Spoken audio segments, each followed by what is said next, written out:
What's up guys? I hope you all are doing well.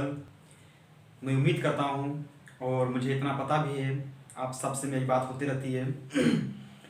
जानता हूँ दोस्तों कि आपकी प्रिपरेशन काफ़ी अच्छी चल रही होगी और आज मैं आपके सामने कुछ वैसे ही बहुत ही अच्छे धूम मचाने वाली वीडियो लेके आया हुआ हूँ जो आपके एग्ज़ाम में बहुत ही बेहतर होगा, आपके एग्ज़ाम में काफ़ी अच्छा मार्क्स को कवर भी करेगा।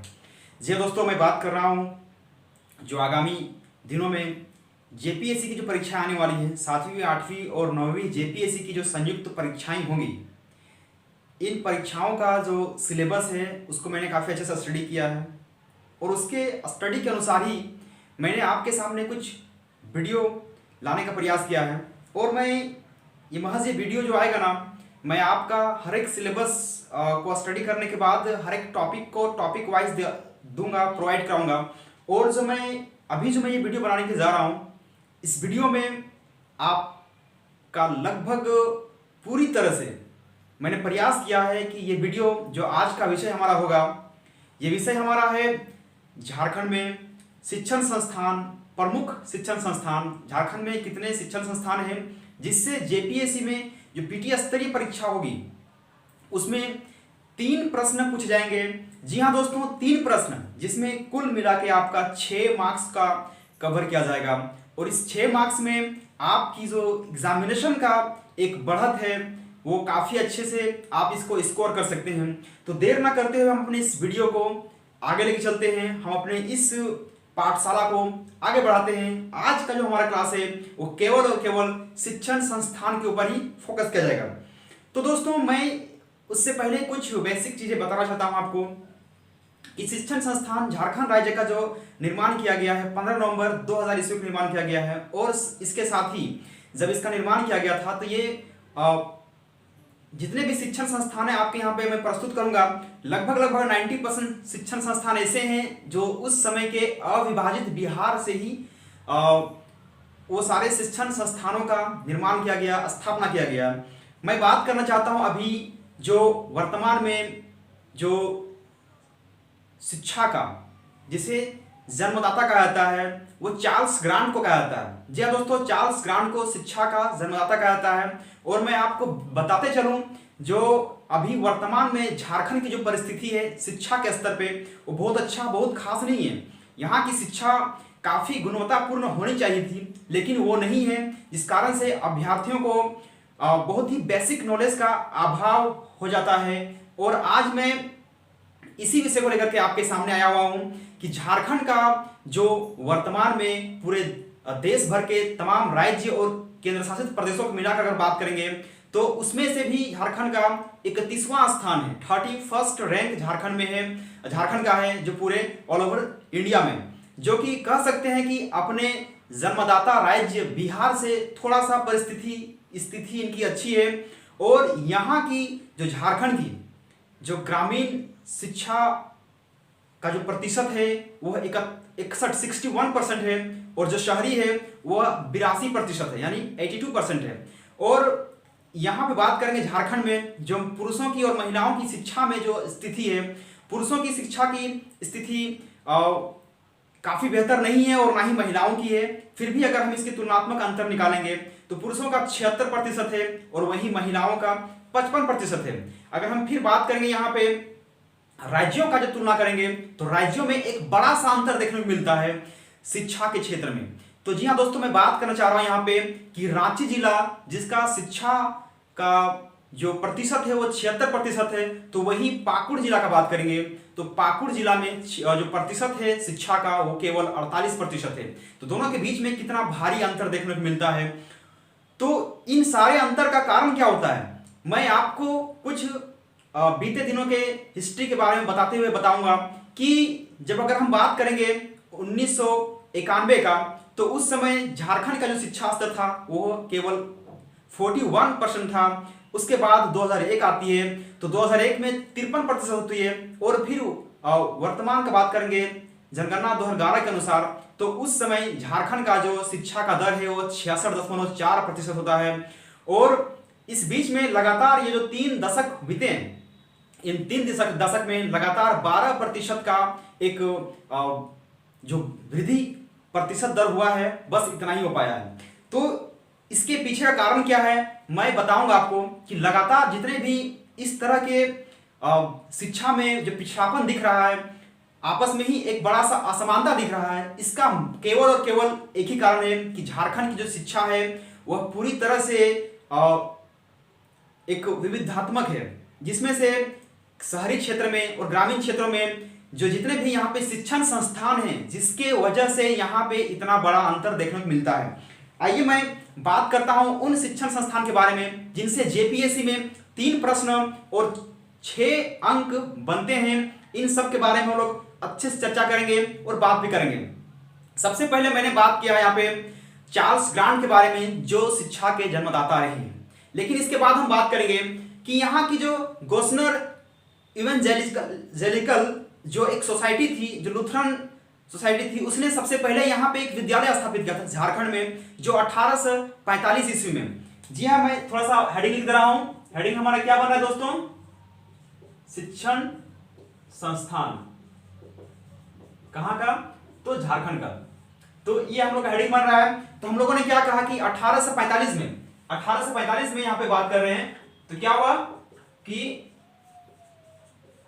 गोस्नर लुथरन इवेंजेलिकल जो आए थे यहाँ पे, उन्होंने एक विद्यालय रखा था और उसके बाद उसी विद्यालय को 1856 में, ये जीके के रूप में सामने आता है, 1856 में कितना है 1856 में उसको क्या कर दिया? हाई स्कूल बना दिया। हाई स्कूल बनाया किस लिए? ताकि शिक्षा में लगातार वृद्धि किया जाए। उसके बाद फिर यहीं पे झारखंड में डबलिन यूनिवर्सिटी मिशन आया, जिसने 1899 में डबलिन यूनिवर्सिटी ने, कब? 1899 में किसने? डबलिन यूनिवर्सिटी ने ना, डबलिन यूनिवर्सिटी यानी विश्वविद्यालय ने क्या करा? तो 1899 में यहां पे एक विद्यालय खोला। कैसा विद्यालय? तो वो एक महाविद्यालय के रूप में सामने आया था। तो सबसे पहले उसमें उस महाविद्यालय में क्या किया गया था, इसके बारे में थोड़ा जान के आपको काफी ज्यादा अच्छी बातें सामने आएंगी कि इस महाविद्यालय का नाम दिया गया था, ये विद्यालय कहाँ था? ये विद्यालय था हजारीबाग में, और इसका नाम दिया गया था संत कोलंबस विश्वविद्यालय। क्या नाम पड़ा? संत कोलंबस महाविद्यालय, महाविद्यालय। कब किया गया था? 1999 में। कहा ये सिचुएटेड है? तो आपको पता है कि ये हजारीबाग में है। यहां से प्रश्न बार बार पूछे जाते हैं, बार बार प्रश्न बनते हैं। इसके बाद यहाँ पे रोमन कैथोलिक लोग भी आए थे, और जिन्होंने यहाँ पे 1944 में जेवियर विद्यालय, रोमन कौन आए थे? फिर रोमन आए। रोमन ने कब किया? 1944 में यहाँ पे जेवियर विद्यालय खोला। कौन सा? जेवियर विद्यालय। जी हाँ, जो केवल 10th तक था। कितना था? 10th तक था। उसके बाद फिर उसको इंटर स्तरीय किया गया, और इंटर स्तरीय करने के बाद फिर 1948 में इसी विद्यालय को क्या कहा गया? स्नातक के रूप में यहाँ पे सामने ले आया, और यहाँ पे विभिन्न स्नातक की पढ़ाई भी किया जाने लगा। कब किया जाने लगा? ये 1948 का बात किया जा रहा है। उसके बाद ये लगातार काफी ज्यादा यहाँ पे विद्यालय के रूप में, विश्वविद्यालय के रूप में इसका विस्तार होने लगा। और झारखंड में अगर वर्तमान में बात करेंगे तो इस तरह के क्रम विस्तार के साथ साथ बहुत सारे विश्वविद्यालयों का भी निर्माण हो गया। जब भी वर्तमान में बात करेंगे तो 9 विश्वविद्यालय झारखंड में हैं, और 2 डिम्ड विश्वविद्यालय हैं, और साथ ही साथ कह सकते हैं यहाँ पे कि कुल मिला के 11 विश्वविद्यालय झारखंड में स्थापित किए जा चुके हैं। सबसे पहला विश्वविद्यालय की बात करेंगे जो कि रांची में सबसे पहला विश्वविद्यालय और रांची का सबसे पुराना विश्वविद्यालय, जिसका नाम क्या है? तो जिसका नाम है रांची विश्वविद्यालय। पहला नंबर देते हैं। क्या देते हैं दोस्तों? कि रांची विश्वविद्यालय। रांची विश्वविद्यालय जो कहां पे है?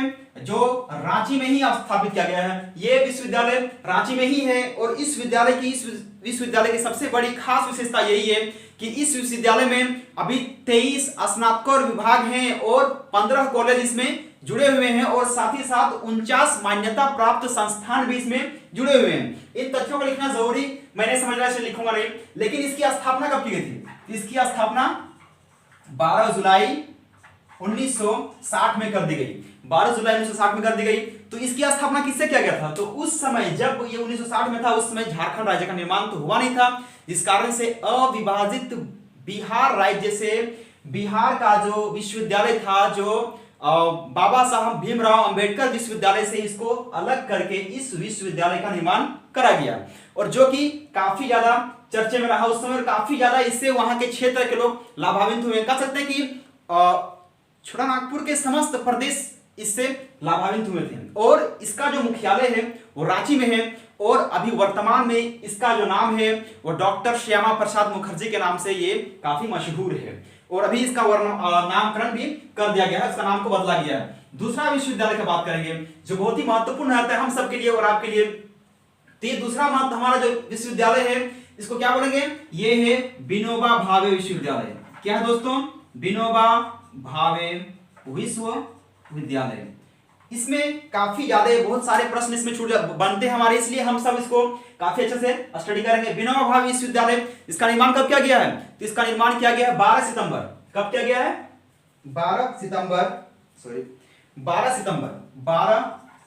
सितंबर 1992 किया गया है। 12 सितंबर 1992 को विनोबा भावे विश्वविद्यालय का निर्माण किया गया है, जो कहां पे है, जो हजारीबाग क्षेत्र में है, और उसका मुख्यालय भी कहां है, इसका मुख्यालय भी कहां पे है, हजारीबाग ही मुख्यालय है, ठीक है, और इसका मुख्यालय हजारीबाग। इससे लाभान्वित होने वाले राज्य क्या क्या है, तो एक हजारीबाग खुद है, चतरा है, गिरिडीह है, बोकारो है, धनबाद है, और भी बहुत सारे उसके राज्य क्षेत्र में जो संपर्क में आते हैं वो सारे संस्थान इसमें जुड़े हुए थे, और सबको लाभान्वित इससे हो रहा था। लेकिन वर्तमान में अभी बोकारो और धनबाद जो है इससे लाभान्वित नहीं हो पा रहा है, क्योंकि इसी विश्वविद्यालय से अलग करके कोयलांचल विश्वविद्यालय, विनोद बिहारी कोयलांचल विश्वविद्यालय का स्थापना कर दिया गया, जिस कारण से इसकी महत्वता थोड़ा बहुत कम हुई, क्योंकि थोड़ा क्षेत्र दायरा थोड़ा बढ़ गया, क्योंकि काफी बड़ा विश्वविद्यालय था, इसके दायरा क्षेत्र में बहुत सारे डिस्ट्रिक्ट आते थे, जिस कारण से इसका अपने आप में एक बड़ी उपलब्धि थी। अब बात करेंगे तीसरे नंबर पे। तीसरा में क्या दोस्तों, तो तीसरा में हमारा है सिद्धू कान्हू होगा, कानूनी सिद्धू कान्हू विश्वविद्यालय। इसका भी स्थापना 1992 में ही किया गया है, लेकिन ये 10 जनवरी को किया गया था। अब कह रहा है कि सिद्धू कान्हू विश्वविद्यालय की अपनी विशेषता क्या है, इसकी स्थापना लिख देते हैं दोस्तों। इसकी स्थापना कब किया गया था, तो 10 जनवरी 1992 हुआ है। और ये जो इसको इस विश्वविद्यालय को जो अलग किया गया था, तो किससे अलग किया गया था, तो सिद्धू कान्हू विश्वविद्यालय को अलग करके बनाया गया था उस समय का, अभी भी वही है। वर्तमान में जो भागलपुर में जो क्या नाम था, भागलपुर में जो तिलका मांझी विश्वविद्यालय, इससे क्वेश्चन बनते हैं दोस्तों, इसलिए इसे नजरअंदाज नहीं करना।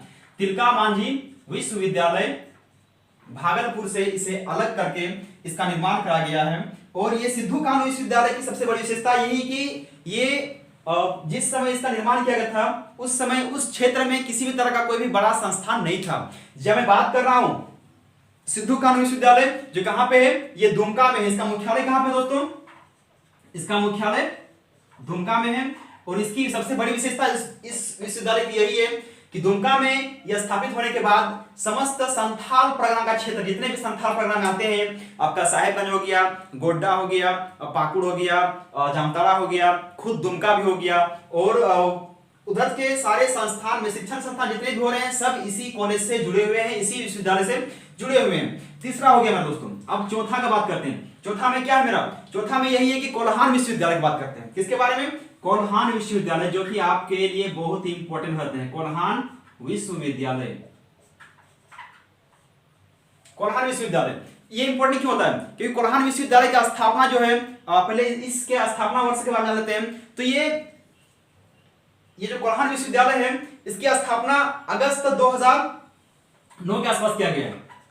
कब किया गया है, अगस्त 2009 के समकक्ष समकालीन किया गया था। और ये कोल्हान विश्वविद्यालय की स्थापना किस विश्वविद्यालय से अलग करके किया गया है, तो उसका नाम आएगा क्या, रांची विश्वविद्यालय से अलग करके किया गया है। तो ये कोल्हान है, कोल्हान विश्वविद्यालय का मुख्यालय कहां पे होगा, तो इसका मुख्यालय कहां है दोस्तों, तो इसका मुख्यालय है चाईबासा। और समस्त कोल्हान प्रदेश का बात करेंगे हम, चाईबासा का बात करेंगे, मतलब कि बात करेंगे हम पूर्वी जमशेदपुर का, पश्चिमी जमशेदपुर का और सरायकेला खरसावां का, समस्त कोल्हान क्षेत्र के सारे अभ्यर्थी, सारे कॉलेज संस्थान इसी से जुड़े हुए हैं और अपना लाभ इसी कोल्हान विश्वविद्यालय से प्राप्त कर रहे हैं। अब हमारा आगे का आएगा, हम लोगों ने चौथा कर लिया, अब थोड़ा सा आगे देखते हैं क्या आएगा मेरा, आएगा पांचवा। पांचवा में दोस्तों हम बात करेंगे यहाँ पे नीलांबर पीतांबर विश्वविद्यालय के बारे में। नीलांबर पीतांबर विश्वविद्यालय, नीलांबर पीतांबर विश्वविद्यालय की अपने आप में बहुत बड़ी विशेषता है, अपने आप में बहुत बड़ी खूबी है। इस नीलांबर पीतांबर विश्वविद्यालय की स्थापना भी समथिंग जनवरी 2009 में कर दी गई। और जनवरी 2002 में करने के बाद एक बड़ा प्रश्न सामने आता है यहाँ पे कि इसका मुख्यालय कहां पे है। तो नीलांबर पीतांबर मुख्यालय आपको सबको पता होगा कि ये पलामू तरफ है, तो इसका मुख्यालय कहां होगा दोस्तों, इसका मुख्यालय है मेदिनीनगर में, इसका मुख्यालय है। और ये कहां पे पड़ता है, ये पड़ता है पलामू जिला में। और पलामू जो खुद में एक प्रमंडल है, तो इस पलामू प्रमंडल के समक्ष आने वाले सारे जिले इससे लाभान्वित होते हैं। और इस जिले की जो बड़ी विशेषता ये सामने आती थी कि इसमें वहां के रहने वाले मूल वासियों को काफी ज्यादा इससे लाभ मिला है। और इसका जो स्थापना किया गया था वह रांची जिला, रांची यूनिवर्सिटी से अलग करके इसकी स्थापना की गई थी। अब यहाँ पे दोस्तों हम बात करते हैं थोड़ा सा छठा नंबर के बारे में। छठा में भी हमारा एक यूनिवर्सिटी आएगा जो बहुत इंपॉर्टेंट पड़ जाता है, जो काफी ज्यादा इसके बारे में चर्चा हमें करना चाहिए, क्योंकि ये है बिरसा कृषि विश्वविद्यालय। सबको पता होगा बिरसा कृषि विश्वविद्यालय कांके रोड में, सीएमपीडी के पास थोड़ा सा आगे जाने के बाद कांके में ही मिलेगा हमको ये विश्वविद्यालय, जिसका मुख्यालय कहां होगा, इसका खुद मुख्यालय कहां पे होगा, इसका मुख्यालय रांची ही होगा, है दोस्तों, याद रखिएगा कहां होगा, रांची ही होगा इसका मुख्यालय। और इसकी स्थापना के बारे में बात करते हैं तो इसकी स्थापना 1956 में कृषि विश्वविद्यालय के रूप, कृषि विद्यालय के रूप में, कब, 1956 में केवल इसे कृषि विद्यालय के रूप में स्थापित किया गया था। और फिर जून 1981 में, कब दोस्तों, जून 1981 में इसे कृषि विश्वविद्यालय के रूप में रूप का दर्जा दिया गया। और इस रूप का दर्जा देने के क्रम में, मतलब कि इसे दर्जा दिया गया क्योंकि ये झारखंड का एकमात्र, सिर्फ और सिर्फ कह सकते हैं कि एकमात्र बिरसा कृषि विश्वविद्यालय के रूप में सामने आया, एकमात्र कृषि विश्वविद्यालय यहां पर बना, जिसमें से कृषि हो गया, पशुपालन हो गया, वानिकी हो गया और चिकित्सा के क्षेत्र में विभिन्न प्रकार के उपायों का, विभिन्न प्रकार के तकनीकों का ज्ञान इसमें दिया जाता है, जिससे कृषि का सतत पोषणीय एवं गुणवत्तापूर्ण विकास हो सके। अब हम यहाँ बात करते हैं 7वां नंबर पे। 7वां में क्या है दोस्तों, 7वां में हमारा आएगा रक्षा शक्ति विश्वविद्यालय। रक्षा शक्ति विश्वविद्यालय, इसकी अपने आप में बहुत ज्यादा महत्वाकांक्षा है। रक्षा शक्ति विश्वविद्यालय ये क्या है, तो कह रहा है कि रक्षा शक्ति विश्वविद्यालय कह रहा है कि झारखंड सरकार के द्वारा JRSU 2016 के तहत, JRSU 2016 के तहत इसे गुजरात की तुलना करते हुए, मतलब कि गुजरात में भी इसी तरह का रक्षा शक्ति विश्वविद्यालय है, उसकी तुलना करते हुए झारखंड में इसकी स्थापना कर दी गई। तो इसका कब कर सकते हैं, इसकी स्थापना हम 2016 को मानेंगे कि 2016 में इसकी स्थापना की गई। और ये रक्षा शक्ति का तुलना किससे, गुजरात से किया गया। और इसमें से सबसे बड़ी विशेषता यह है कि इसको क्यों किया गया था, इसका मोनोपोली आखिर क्या रहा होगा, आखिर इसका कुछ तो उपलक्ष्य, मतलब कुछ तो उद्देश्य रहा होगा ना। इसका उद्देश्य केवल एक ही था कि झारखंड में जहां पे उग्रवाद लोग पनपते हैं, आर्थिक अपराध काफी ज्यादा होता है और यहां पे सूचना संचार में भी काफी ज्यादा अभाव देखा गया है, और जिसकी मतलब कि आने वाले समय में अपराधों का एक सिलसिला बढ़ता है, और उसी अपराध को रोकने के लिए झारखंड सरकार द्वारा इस विश्वविद्यालय का स्थापना किया गया है। क्या है, रक्षा शक्ति विश्वविद्यालय का स्थापना किया गया है। तो इसीलिए आप सबसे यहां पे प्रश्न बन जाता है, इस विश्वविद्यालय से हमेशा प्रश्न पूछ दिए जाते हैं। अब बात करते हैं 8वें नंबर पे। 8वां में हमारा एक विश्वविद्यालय आता है दोस्तों, जो कि बहुत ही महत्वपूर्ण है इस विश्वविद्यालय के बारे में जानना, क्योंकि ये है विनोद बिहारी कोयलांचल विश्वविद्यालय, जिसका मैंने यहाँ पे दूसरे नंबर पे मैंने चर्चा किया था कि ये विनोबा भावे विश्वविद्यालय से अलग होकर के इसकी स्थापना की गई थी। तो ये कब किया गया था, क्या नाम था इसका, कि विनोद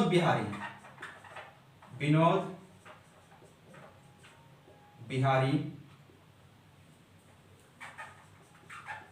कोयलांचल विश्वविद्यालय। नजरअंदाज बिल्कुल नहीं करना दोस्तों, बहुत इंपॉर्टेंट है और बहुत सारे मैं फैक्ट को यहाँ पे दे रहा हूं आपको, ताकि आने वाले आपके एग्जाम में ये बहुत ही ज्यादा लाभदायक होगा और बहुत काम में देगा। तो मैंने क्या कहा कि विनोद बिहारी कोयलांचल विश्वविद्यालय, जिसकी स्थापना कब करी गई, तो इसकी स्थापना उस समय 13 नवंबर 2017 को किया गया। कब किया गया, 13 नवंबर 2017 को किया गया। और इसकी सबसे बड़ी विशेषता क्या थी कि उस समय के समकालीन जो हमारे झारखंड के मुख्यमंत्री थे, कौन थे, तो रघुवर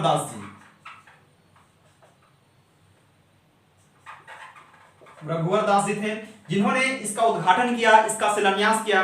और इस विश्वविद्यालय का जो मुख्यालय है वो कहाँ है दोस्तों, धनबाद में है। कहाँ पे है, धनबाद में है। और इस विश्वविद्यालय से बोकारो और धनबाद के अभ्यर्थी शिक्षण संस्थान संबंध रखते हैं और इससे प्रभावित हैं।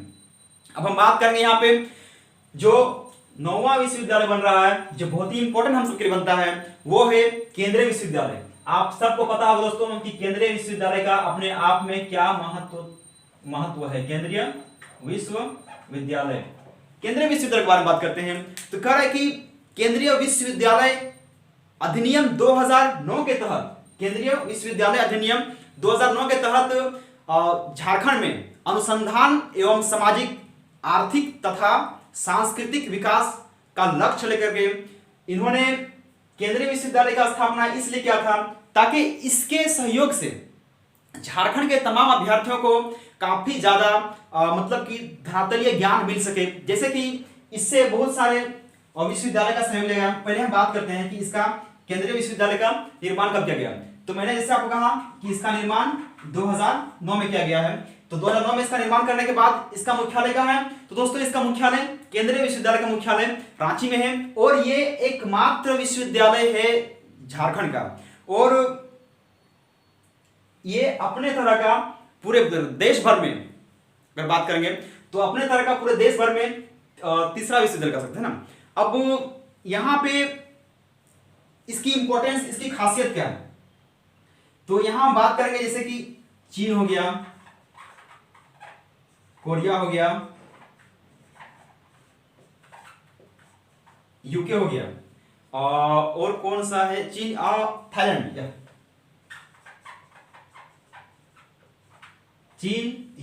कोरिया, यूके और थाईलैंड, ये जो यहाँ पे देश का मैंने नाम बताया, इन देशों के एक एक जो बहुत ही ज्यादा प्रसिद्ध यूनिवर्सिटीज हैं, उन सारे यूनिवर्सिटीज के साथ ये अपना संबंध स्थापित करके रखा है। और यहाँ के बच्चों को वहां के सहयोग से यहाँ के स्टूडेंट को पढ़ाया जाता है। यहाँ से पास होने के बाद इसे फिर वहां भी भेजा जाता है, और इसके सहयोग से यहाँ पे तकनीकी ज्ञान का भी काफी ज्यादा अभाव को भरपाई किया जाता है। तो दोस्तों मैंने अब तक से आपको ये 9 विश्वविद्यालय जो आपको मैंने बताया था कि 9 विश्वविद्यालय कुल मिलाकर के हैं, तो उनके बारे में मैंने यहाँ पे आपके सामने सारा तथ्य सामने रखा। अब यहाँ पे एक विश्वविद्यालय है जिसके बारे में बात करना जरूरी है, जो डिम्ब विश्वविद्यालय है। हम 10वें नंबर बात करते हैं डिम्ब विश्वविद्यालय, जिसके लिए हम जानना काफी जरूरी है। जी हाँ दोस्तों, ये एनआईटी का बात कर रहे हैं, एनआईटी का national institute of technology, NIT, आपको भी पता होगा इसके बारे में। एनआईटी जिसका जो मुख्यालय है कहां पे है, इसका मुख्यालय धनबाद में है।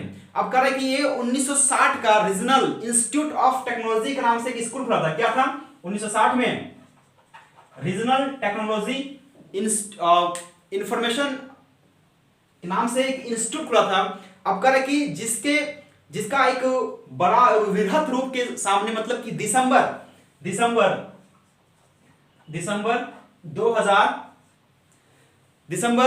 2002 में यहां पे एनआईटी ग्रुप में सामने आता है।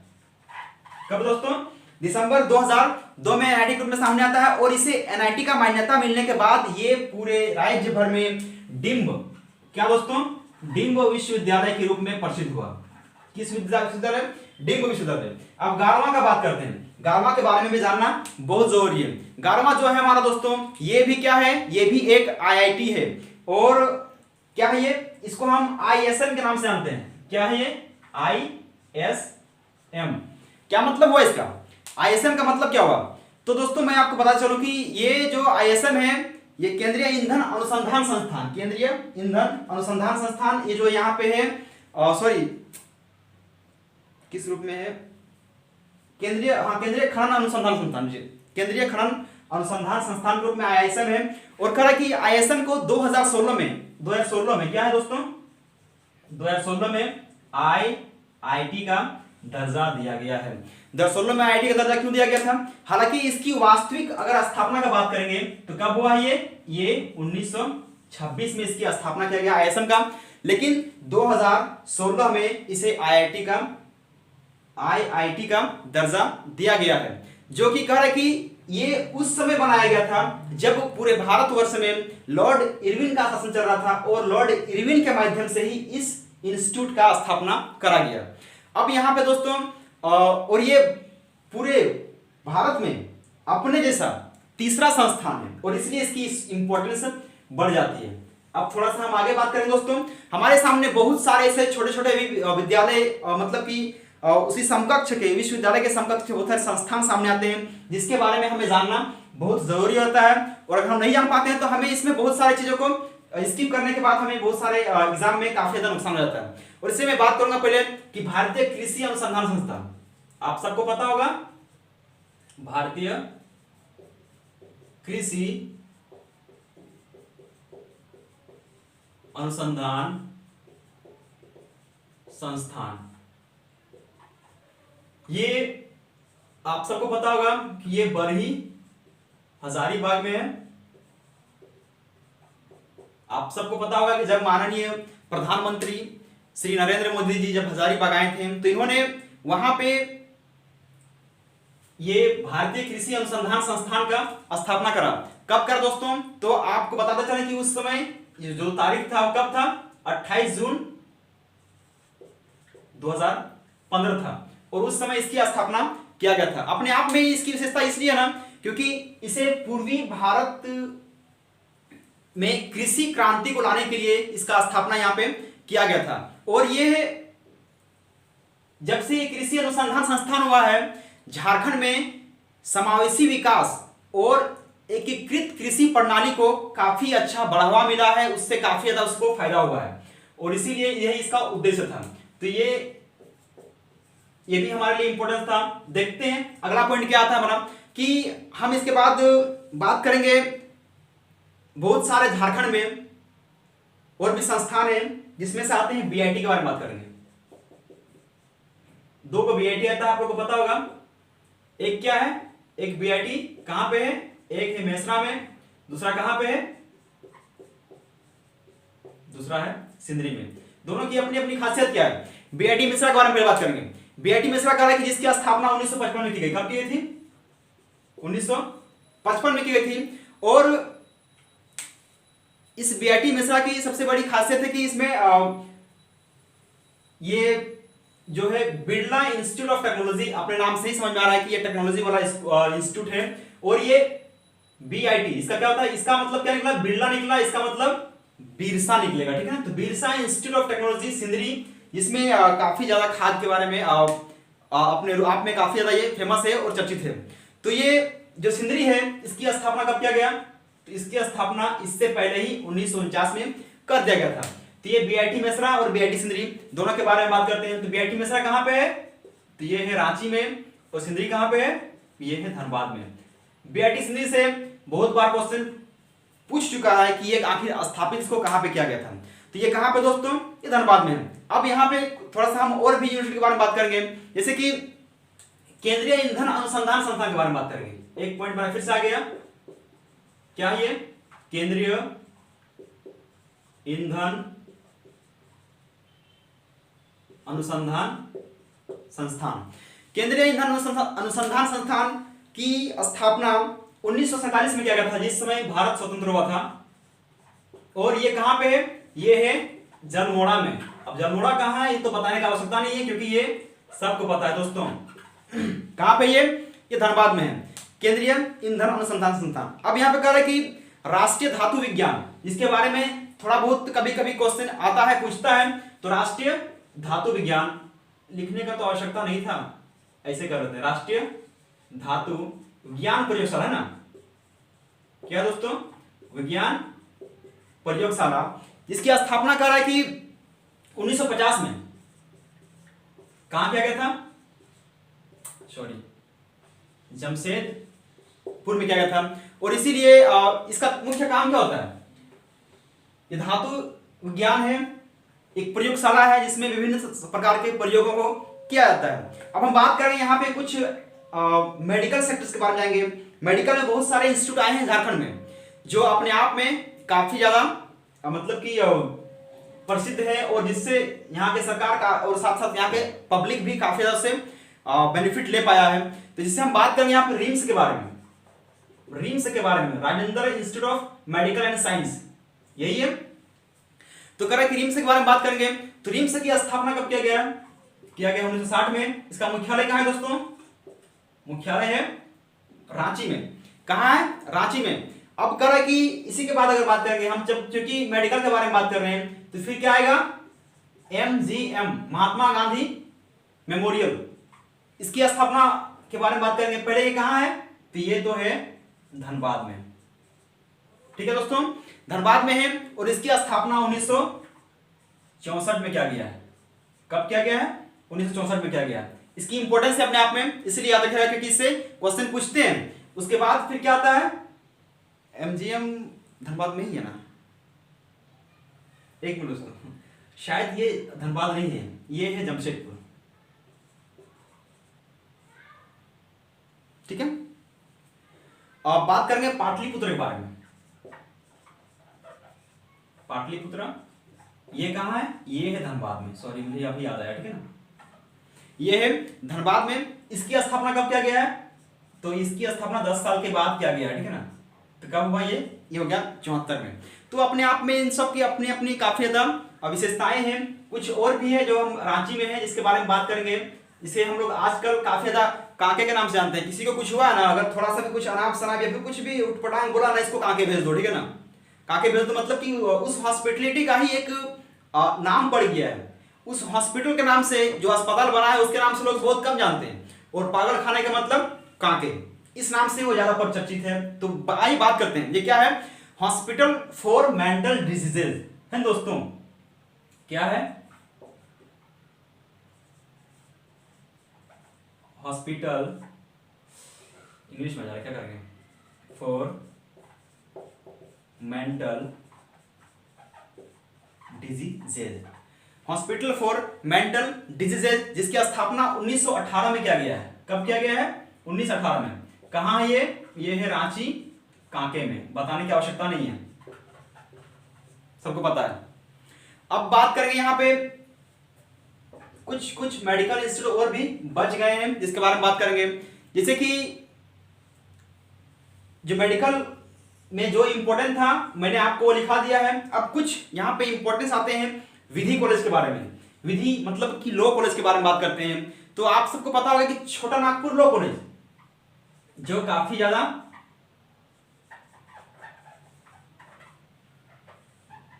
लॉ कॉलेज, इसके बारे में जानना जरूरी है दोस्तों। वीडियो लंबा हो रहा है जरूर, लेकिन याद रखिए कि आपका 3 मिनट सॉरी 3 मार्क 3 को प्रश्न जो है ना इसी से आएगा, इससे बाहर बिल्कुल नहीं आने वाला है। और इसीलिए आप इस वीडियो को अंत तक जरूर देखिए, थोड़ा सा पेशेंस रखिए, मजा आपको आएगा ही आएगा। तो कहां है दोस्तों ये है रांची में इसकी स्थापना। तो 1954 में इसकी स्थापना कर दी जाती है। उसके बाद आता है कि धनबाद लॉ कॉलेज। धनबाद के जो बच्चे हैं उनको पता ही होगा अच्छे से इसके बारे में। धनबाद लॉ कॉलेज, इसकी स्थापना 1976 में किया गया था। और एक बचा है यहां पे कि Rajendra law college, Rajendra law college, इसकी स्थापना तो बस इसके एक साल के बाद 1977 में किया गया था। और ये कहां पे है? तो ये है हजारीबाग में। हजारीबाग के अभ्यर्थियों को पता होगा कि ये कहां पे है, ठीक है। अब ये सारे हमारे हो गए हैं। इसमें से अब कुछ अब जो मैंने फैक्ट लगा, जो इंपॉर्टेंट लगा, मैंने आपको सारे फैक्ट आपके सामने रखा है। अब इसमें से इंपॉर्टेंट क्या बचता है कि हम लोग थोड़ा सा बात कर लेंगे सैनिक विद्यालय के बारे में। सैनिक विद्यालय छूट जा रहा है, छूटना नहीं चाहिए। गलत, जुड़े नहीं और सही, छूटे नहीं। सैनिक विद्यालय, सैनिक विद्यालय कहां पे दोस्तों? सबको पता है कि सैनिक विद्यालय तिलैया में है। इसकी स्थापना 1963 में किया गया है। कहां पे है? तिलैया में है। कब क्या गया है? 1963 में क्या गया है। और एक विद्यालय है जिसकी इंपॉर्टेंस अपने आप में बहुत ज्यादा है, उसका नाम क्या है? नेतरहाट विद्यालय। नेतरहाट विद्यालय दोस्तों आपके बारे में जानना बहुत जरूरी है। नेतरहाट विद्यालय कहां पे है? लातेहार में है। और इसकी स्थापना जो है ना वह 1954 में किया गया था। इसकी स्थापना किसकी? नेतरहाट विद्यालय की स्थापना 1954 में किया गया था। और उस समय जो इसका स्थापना किया गया था, क्या था इसका गुण? मतलब कि इस नेतरहाट और सैनिक विद्यालय की अपने आप में विशेषता यही ना कि यहाँ सैनिक विद्यालय में अभ्यर्थियों को लाया जाता है और वहां पे उनको ट्रेनिंग दिया जाता है और उन्हें देश से रिलेटेड बहुत सारी चीजों को बताया जाता है। और देश में मर मिटने के लिए, देश के लिए जीने के लिए, देश के लिए ही मतलब कि काफी ज्यादा उन्हें उतना प्रेरणा दिया जाता है कि वो काफी ज्यादा वहां से एक बारूद बन के निकलते हैं। जो नेतरहाट विद्यालय है, इसमें कह रहा है कि झारखंड सरकार के द्वारा जितने भी विद्यालय हैं उन सारे विद्यालयों में से अभ्यर्थियों को लिया जाता है, उनका एक परीक्षा आयोजन किया जाता है और उसके तहत जो मेरिटोरियस स्टूडेंट आते हैं, जो मेधा में आते हैं दोस्तों, उनको इस विद्यालय में नामांकन दिया जाता है और यहाँ से उन्हें एक गुरुकुल के जैसा शिक्षा दिया जाता है। वहीं रहना है, वहीं खाना पीना सब वहीं पे करना है और फिर एक उच्च कोटि का शिक्षा प्राप्त करने के बाद आप वहां से निकलिएगा। तो ये अपने आप में एक बहुत बड़ी उपलब्धि है। मतलब कि सर्वांगीण विकास के लिए इस संस्था, इस विद्यालय को चुना गया है। और ये सबसे पहले जो सोच आया था, ये आखिर ये सोच किसके यहाँ पे आया था? तो ये सोच चार्ल्स नेपियर के दिमाग में आया था। किसके यहाँ पे? तो चार्ल्स नेपियर, ये इंपॉर्टेंट था, चार्ल्स नेपियर। तो दोस्तों ये जो मैंने आपके सामने झारखंड के जितने भी शिक्षण संस्थान थे वो आपके सामने रखा, इसकी इंपॉर्टेंस अपने आप में बहुत ज्यादा है। आप इस वीडियो को एक बार, दो बार, तीन बार देखिए क्योंकि ये वीडियो वाकई में आपके लिए बहुत इंपॉर्टेंट है। और साथ ही साथ झारखंड में जितने भी परीक्षाएं होंगी, जैसे कि जेएसएससी द्वारा आयोजित की जाने वाली तमाम परीक्षाओं और साथ साथ जेपीसी में आयोजित की जाने वाले तमाम परीक्षाओं में इससे तो प्रश्न देखने को मिलते ही मिलते हैं। अब तक के इतिहास में आप उठा के देख सकते हैं कि पिछले जितने भी जो क्वेश्चन थे, प्रीवियस ईयर के जो भी क्वेश्चन लगातार आप देख सकते हैं कि जेपीएससी का हो चाहे जेएसएससी का हो, लगातार आपको हर एक टॉपिक से एक ना एक प्रश्न मिल जाएगा। दोस्तों ये वीडियो आपको कैसा लगा? आप मुझे इसका उत्तर कमेंट बॉक्स में जरूर दें क्योंकि मुझे आपका कमेंट का इंतजार रहेगा। और साथ ही साथ दोस्तों ये वीडियो बहुत ही मेहनत के साथ आपके सामने लाया गया है, बहुत ही ज्यादा तथ्यों को संग्रहण किया गया है, समझा गया है, याद किया गया है, तब आपके सामने से परोसा गया है। तो आप इस वीडियो को ऐसे ही ना गंवाएं, इस वीडियो को लगातार देखें और अपने दोस्तों को, अपने रिश्तेदारों को जो भी झारखंड की प्रतियोगिता परीक्षाओं की तैयारी करते हैं उन तक आप इस वीडियो का मैसेज जरूर पहुंचाएं क्योंकि ये वीडियो वाकई में उनके लिए काफी ज्यादा अंक भर देंगे। दोस्तों अगर आपको ये पसंद आया तो इसको लाइक कीजिए, सब्सक्राइब कीजिए और शेयर करना बिल्कुल भी ना भूलें। मैं आपका शुभचिंतक हमेशा हाजिर रहूंगा। मैं फिर से सिलेबस के मुताबिक जो भी हमारा अगला वीडियो होगा मैं उसे लेके आऊंगा और आप तक आपका एग्जाम होते होते मैं झारखंड के सारे टॉपिक्स जितने भी हैं सब मैं कंप्लीट करवा के आप तक पहुंचा दूंगा।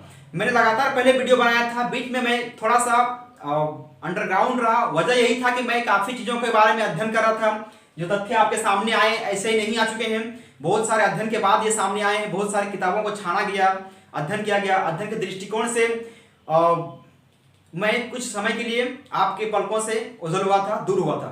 तो दोस्तों अब मुझे अनुमति दीजिए, मैं आपके साथ फिर हाजिर होऊंगा। तब तक के लिए दोस्तों जय जोहार, जय उल गुलान, छात्र एकता जिंदाबाद। धन्यवाद साथियों, आप सबका बहुत धन्यवाद।